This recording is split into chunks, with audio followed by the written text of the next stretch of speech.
Yes, next एक और example देखते हैं। F X equal to 1 upon suppose X ले लेते हैं। अब एक्स यहां पर 0 नहीं होगा, रेसिप्रोकल फंक्शन है।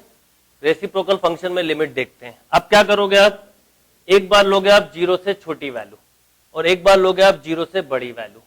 जब मैंने 0 से छोटी वैल्यू ली, मतलब सपोज मैंने x की वैल्यू ली -0.1, तो एफ एक्स क्या मिलेगा 1 अपॉन -0.1 यानी -10।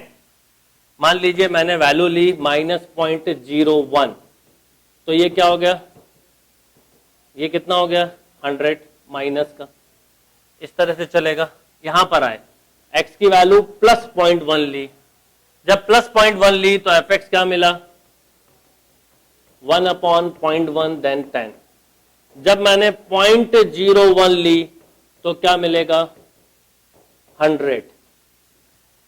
अब आप देखें यहां निगेटिव है, यहां पॉजिटिव है, यानी 0 के लेफ्ट और डिफरेंट डायरेक्शन है। देन अगेन आप यहां बोलोगे लिमिट डज नॉट एग्जिस्ट। यहां पर भी लिमिट एग्जिस्ट। इसके ग्राफ को भी देखें तो देखिए इसका ग्राफ ऐसा बनेगा, 0 से बड़ा और 0 से छोटा। जब आप पॉजिटिव इनपुट देंगे ये 0 है तो यहां पर जाएगा, नेगेटिव देंगे तो यहां पर जाएगा, यानी दोनों ग्राफ डिसजॉइंट हो रहे हैं, डिसकंटिन्यू हो रहे हैं। जब भी ग्राफ डिसकंटिन्यू हो रहे हो तो लिमिट नहीं मिलेगी। यानी प्रीवियस एग्जांपल में भी और इसमें भी अगर ये क्वेश्चन ऐसा आता x tends to 0 1 upon x, तो हम बोलते डज नॉट एग्जिस्ट।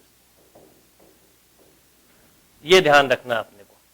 तो बेसिक कंसेप्ट लिमिट का क्या हुआ, अब हम उस पे आते हैं कि यदि पर्टिकुलर हमसे बात की जाए लिमिट को सॉल्व करने के लिए तो हम क्या करेंगे।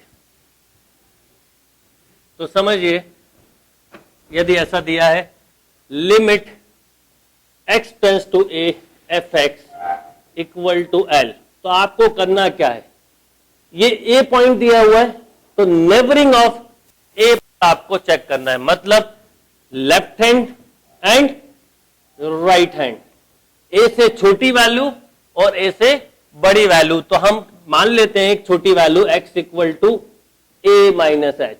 x टेंड्स टू क्या दिया है a, therefore s tends to 0। हम सॉल्व करेंगे limit s tends to 0 f a minus H. RHS में लेंगे x equal to a plus H. h बहुत स्मॉल क्वांटिटी है, x टेंड्स टू कितना है a, therefore h tends to 0 हो जाएगा।